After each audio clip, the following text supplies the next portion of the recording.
Alors, ce qui m'a motivée, la première chose, j'avais fait un article il y a quelques années dans un magazine sur le slow food, parce qu'en fait j'ai un article régulièrement sur l'art de vivre autour de la cuisine, parce que pour moi la cuisine est essentielle, pas en tant que telle, mais parce que ça rapproche les gens et c'est aussi une source d'unité dans une famille, je crois, et ça rapproche les sociétés. Et donc j'avais fait un article pour que les gens connaissent, les lecteurs connaissent un peu ce qu'était le mouvement Slow Food, puisque c'est un mouvement qui a été créé par un journaliste italien, économiste, en Italie en 1986. Le mouvement a vraiment été officialisé en 89 à Paris. Et ce journaliste, avec quelques amis, a voulu démarrer quelque chose pour un petit peu, Carlo Pietrini, pour un petit peu contrecarrer l'esprit fast-food et fast-life. Parce qu'il jugeait qu'en Italie, il y avait des produits extraordinaires et que tout ça était en train de partir au détriment, enfin, en faveur de produits industriels, et qu'il y avait tout un savoir-faire, des gens qui vivaient de cette tradition, qui ne pouvaient plus vivre aussi de ces produits. Et donc il a démarré ça et ça a eu un tel succès. Il faut dire aussi que cette personne est très entrepreneuse et aussi fait beaucoup, a plein d'idées. Et donc maintenant c'est devenu quelque chose d'extraordinaire. C'est un mouvement international. Il y a des conviviums dans énormément de pays, sur tous les continents. Et donc je me suis dit pourquoi pas le faire ici à Luxembourg. Et on en a déjà un qui est merveilleux, qui a démarré en 1999. Et qui compte au moins, je crois, déjà 150 membres. Et donc, je pensais qu'il y avait de la place aussi pour un deuxième, avec peut-être en touchant un petit peu plus la communauté internationale. Et puis de travailler ensemble et de se mettre ensemble aussi pour faire des actions ensemble. Voilà. Slow food, ce n'est pas, comme on m'a dit, cuire doucement la cuisine, c'est pas du tout ça. C'est plutôt tout un état d'esprit. C'est donc déjà ça commence chez soi.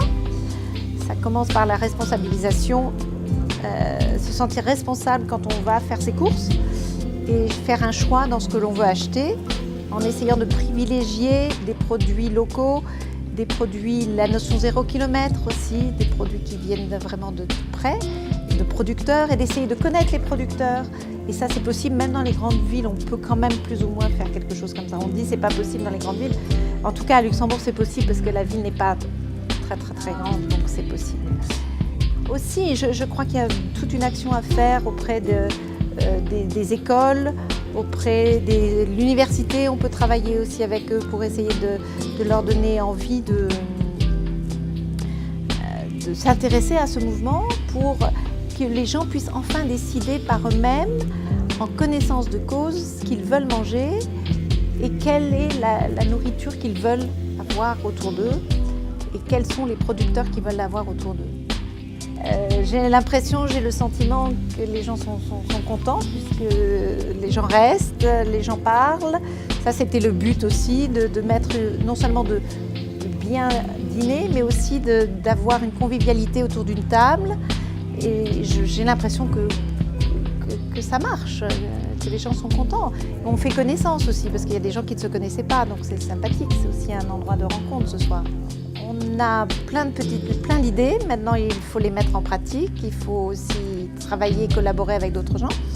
On voudrait donc organiser des visites chez des producteurs avec nos membres. On voudrait travailler aussi avec... Il y a tout un mouvement jardin de quartier qui se développe à Luxembourg et aussi dans d'autres pays. On voudrait aussi aider ces gens-là à contribuer à faire savoir que ça existe, que c'est possible, qu'on peut avoir son jardin de quartier et faire son jardin pas dans son petit coin, mais qu'on peut se mettre en groupe et faire quelque chose ensemble. On voudrait aussi travailler auprès des écoles ou peut-être dans les lieux comme des marchés le samedi matin, avoir un petit stand. Je ne sais pas si ça va pouvoir se réaliser, mais c'est un petit peu ce que l'on voudrait. On pourrait faire un peu d'éducation aux jeunes enfants sous forme de jeu pendant que les parents font le shopping. leur shopping au marché. Donc c'est déjà un autre état d'esprit que d'aller au supermarché. On a aussi un pourparler en discussion avec l'université pour voir un peu si on ne peut pas travailler avec les étudiants et faire un programme slow food avec les étudiants. Et il y a autre chose qui me tiendrait à cœur, mais ça c'est un petit peu utopique, mais pourquoi pas, il faut rêver dans la vie.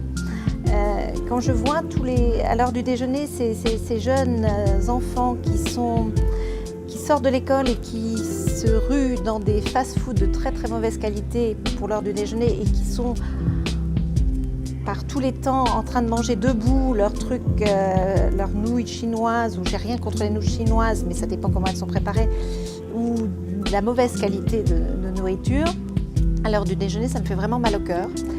Parce qu'il n'y a pas de convivialité, on est debout, c'est pas bon, c'est plein de gras, pas de la bonne nourriture. Et pourtant, il y a des cantines, et les enfants, ceux qui peuvent, sortent et ne vont pas manger à la cantine. Et mon idée, ce serait de trouver des gens, puisque on vit plus longtemps, il y a beaucoup de gens qui sont retraités et qui voudraient peut-être ouvrir leurs portes à l'heure du déjeuner, qui sont près des écoles, qui pourraient peut-être, sous une convention que l'on ferait, je suis très d'accord, entre les enfants et ces personnes, d'être reçus, même peut-être si c'est qu'une fois par semaine, 3 ou 4, chez une personne qui leur ferait à manger à côté. Je sais, c'est complètement utopique, mais pourquoi pas. Nous avons un site internet, nous avons qui s'appelle slowfoodgrandduché.com. Nous avons aussi nos adresses e-mail. Chaque membre du comité a son adresse e-mail. Et nous allons donc, à l'issue de cette soirée, envoyer à toutes les personnes qui sont venues et toutes celles qui nous ont dit qu'elles regrettaient de ne pas pouvoir venir, mais qui voulaient devenir membres, nous allons leur envoyer un bulletin d'adhésion. Et donc, ça, c'est de bouche à oreille également. Voilà. Je dois préciser que la cotisation, donc, par exemple, pour un couple, est de 65 € pour l'année. Sur ces 65 €, je crois que 50 vont au Slow Food International. 15 restent pour notre petit comité, Convivium. Au début, j'étais un petit peu gênée avec cette idée, mais en fait, ayant visité Slow Food International à Brasse, ayant vu tout ce qu'ils font comme manifestation, entre autres leur université, Terra Madre à Turin, le Salon du Goût, Cheese Fair, Fish Fair, toutes ces choses, l'argent est bien utilisé. Premièrement, je crois qu'on peut en un quart d'heure faire un bon repas. Il suffit d'avoir le réfrigérateur bien achalandé. Bien achalandé ne voulant pas dire plein de choses, mais ayant même une fois par semaine fait son marché. Et on improvise en ouvrant le réfrigérateur, c'est possible, hein. C'est vraiment possible. Bon, si on est une famille de 10, peut-être pas. Mais la famille typique actuelle qui est de 3 ou 4 personnes, je crois que c'est tout à fait faisable. Donc on peut faire de la bonne nourriture en peu de temps, puis on peut le faire à 2 aussi, ou à 3. C'est beaucoup plus agréable. Et faire la vaisselle aussi à 3 après.